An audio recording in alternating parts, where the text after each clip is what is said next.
the people go yelling. I stay with a Nella, I ain't talking a loss.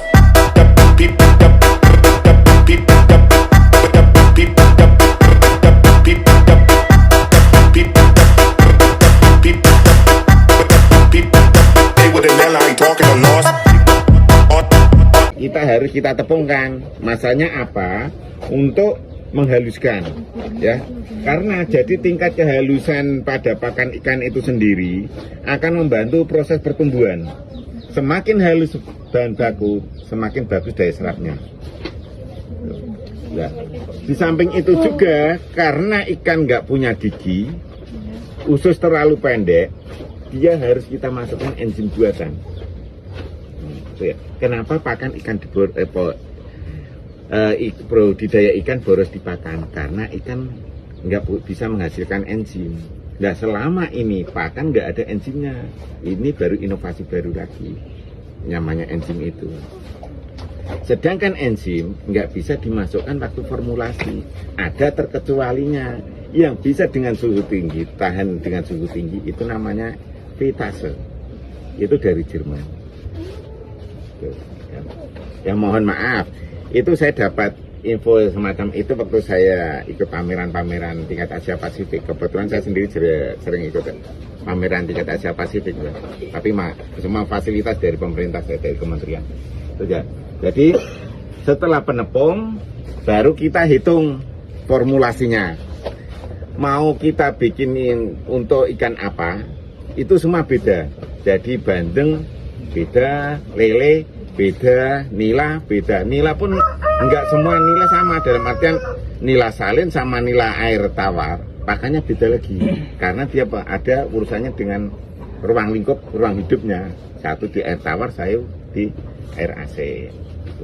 Setelah kita mengetahui tujuannya untuk pakan ikan apa, baru kita hitung formulasinya.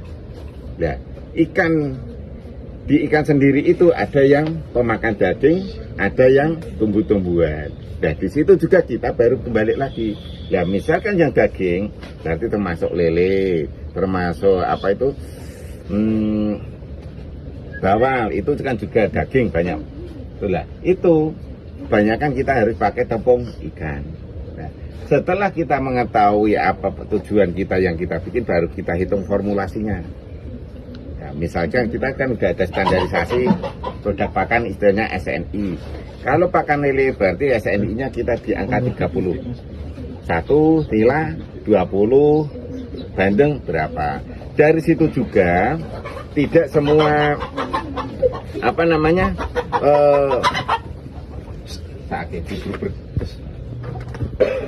semua untuk pakan ikan. Jadi setelah mengetahui itu, baru kita semua tepungkan, menghitungkan formulasi.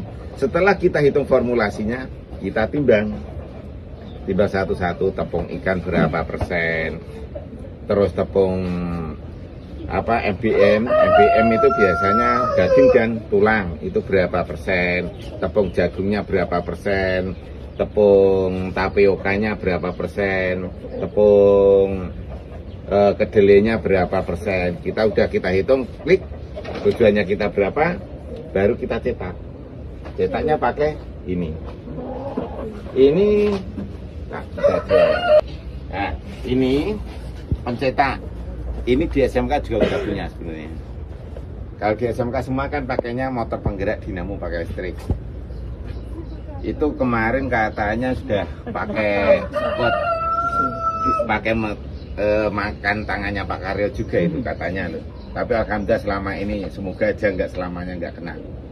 Nah, itu ini mesin. Nah, mesin pencetak pakan ini ada beberapa bagian. Pertama, motor penggerak. Tujuannya untuk menggerakkan skru utama sini. Nah, skru utama digerakkan mendorong pakan keluar dari pakan ini. Setelah keluar dari pakan melalui pencetak, didorong terus dipotong sama dengan pemotong, namanya cutter ini tujuannya motong. Nah, terus bahan baku dimasukkan sini, ini namanya feedernya. Feeder ini juga ada motor penggeraknya, ini aman.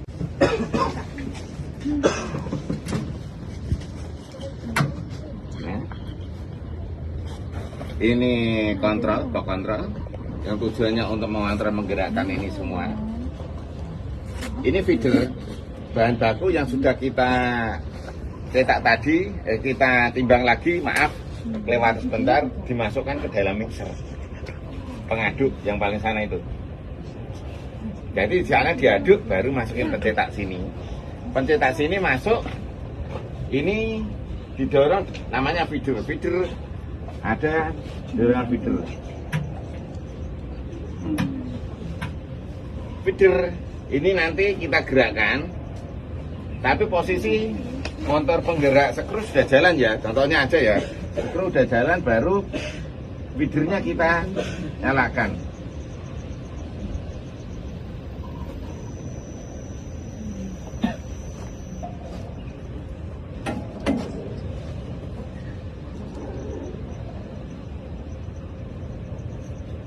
Jalan didorong dengan feeder, masuk ini, turun ke dalam sini, keluar dipotong dengan pemotong itu. Dan jangan lupa ini heater harus dinyalakan sesuai dengan tujuan kita. Maksudnya kalau 85 ini nanti nggak akan ngapung. Masanya apa? Kalau dia punya ngapungnya harus di angka 90 derajat. Jadi nanti keluar dari sini udah matang karena kena pemanas di heater ini. Kalau betul dipotong dengan pisaunya ini dan akhirnya nanti bentuk butiran. Sudah keluar, sudah ngapung. Tuh. Setelah ngapung, sudah keluar, kita angin-anginkan ataupun kita masukkan oven, baru kita pakai. Itu sudah jadi pakan? Sudah jadi pakan. Nah, jadi dia tetap kering ataupun ya kena air lah, bisa seperti itu. Nah, itu baru kita packing pakai karung. Kita karungnya kalau saya pakai ini Amit, masukin terus apa? Kami bilang dijahit. Kalau ini kita jual 15.000. Kayak ampas gitu. Kayak ampas, kita baru ambil itu. Harganya lebih murah, proteinnya lebih tinggi. Kalau jagung biasa itu kita beli di atas harga 5.000 tuh. Tapi kalau di DGS kita beli udah pecahan, harganya juga 5.000, tapi proteinnya lebih tinggi. Karena lemaknya udah hilang. Dia punya kandungan protein kisaran 36. Tapi kalau kedelai lebih rendah. Ini juga diambil minyaknya, jadi kita juga lebih enjoy lagi. Jadi lemaknya udah berkurang. Itu apa Pak? BS. Oh BS ya. Masanya kalau kita pakai yang bagus, harganya kan mahal. Ya. Tapi kalau pakai reject, harganya lebih murah. Pertama, kenapa kita cari harga lebih murah? Untuk menekan biaya juga kan. Masanya apa kalau yang mahal itu, jadi kita bikin pakan itu kalau bisa yang sudah tidak rebutan dengan kebutuhan manusia. Makanya kita cari, kalau udah nggak rebutan harganya akan lebih murah. Enggak, ini bahan semua Mbak. Bahan. Mentok biaya 8.500. Sudah biaya semua, macam-macam termasuk listrik, karung, plastik dan sebagainya. Jatuhnya situ kita jual harga 10.000.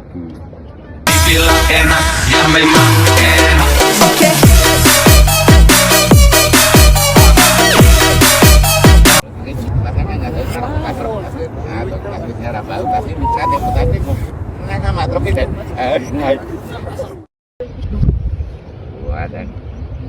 Nanas bus menggelap aja. Ayo,